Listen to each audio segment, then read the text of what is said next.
តរឿងក្បត់រៀមលើកោសារឿងចាំងផ្លាស់ជាវិមានស្នេហ៍ថ្មីរឿងអងប្រត់ពូជារឿងកវី តែបងនឹងស្រីស្មោះស្ម័គ្រលំខ្សៃមិនបងគ្នារឿងពីអតីតគិតថាយល់សពដោយពពកអាប់បាត់បាំងសូរិយា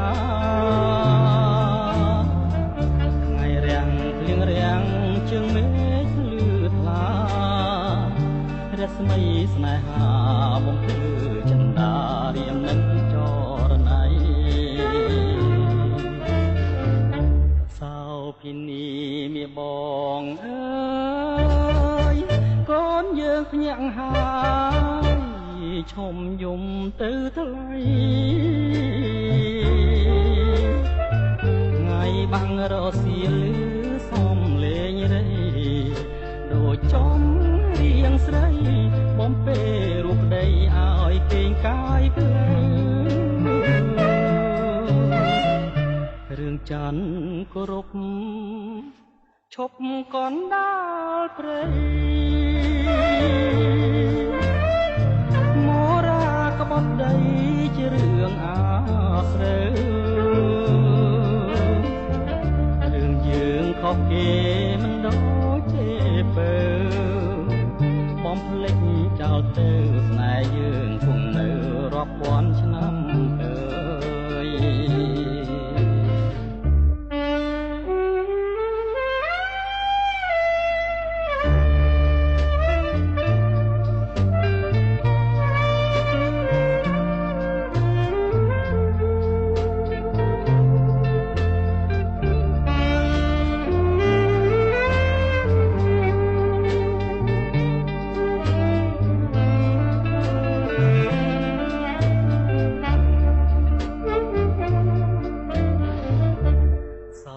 ភិនីមាបងអើយកូនយើងភ្ញាក់ហើ